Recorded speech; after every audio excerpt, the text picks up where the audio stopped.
ಏನಕ್ಕಂದರೆ ದೇವ್ರನ್ನ ಹುಟ್ಟುವಾಗ ಏನು ಮಾಡ್ತಾನೆ, ದೇವರು ಹಣೆ ಬರ ಬರ್ದಿದ್ದಾನೆ, ನೀನು ಇಂಥದೇ, ನೀನು ಹಿಂಗೆ ಆಗಬೇಕು, ಹಿಂಗೆ ಆಗ್ತೀಯ ಅಂತ ಹೇಳ್ಬಿಟ್ಟು ದೇವರು ಹಣೆ ಬರ ಬರ್ದಿದ್ದಾನೆ. ಯಾರು ಬೇಕಾದ್ರೆ ಏನು ಬೇಕಾದ್ರೆ ಆಗ್ಬೋದು. ನನ್ನ ವಿದ್ಯಾರ್ಥಿ ಮಕ್ಕಳಿಗೆ ಮತ್ತು ಟೀಚರ್ಸ್ಗೆ, ಪ್ರಿನ್ಸಿಪಲ್ಗೆ ನಾನು ಸನ್ಮಾನ ಮಾಡ್ತೀನಿ ಅಂತ ಕನಸಲ್ಲಿ ಯೋಚನೆ ಮಾಡಿಲ್ಲ. ಆ ದೇವರು ನನ್ನ ಹಣೆ ಬರ ಇಲ್ಲಿತ್ತು.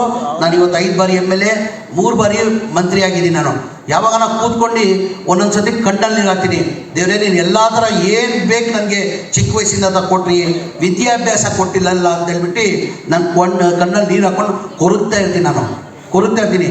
ಎಜುಕೇಷನ್ ಇಲ್ಲ ಅಂದರೆ ಏನು ಮಾಡೋಕ್ಕೆ ಸಾಧ್ಯ ಆಗಲ್ಲಮ್ಮ. Education is must important. ದಯಮಾಡಿ ನಿಮ್ಮಲ್ಲಿ ನಾನು ಮನವಿ ಮಾಡ್ಕೊಳ್ಳೋದು, ಕೈ ಜೋಸ್ ಮನವಿ ಮಾಡ್ಕೊಳ್ತೀನಮ್ಮ. ಇಂಥ ಅವಕಾಶ ನಾನು ಅವಕಾಶ ತಿರ್ಗಾ ಓದೋಕ್ಕಾಗಲ್ಲ.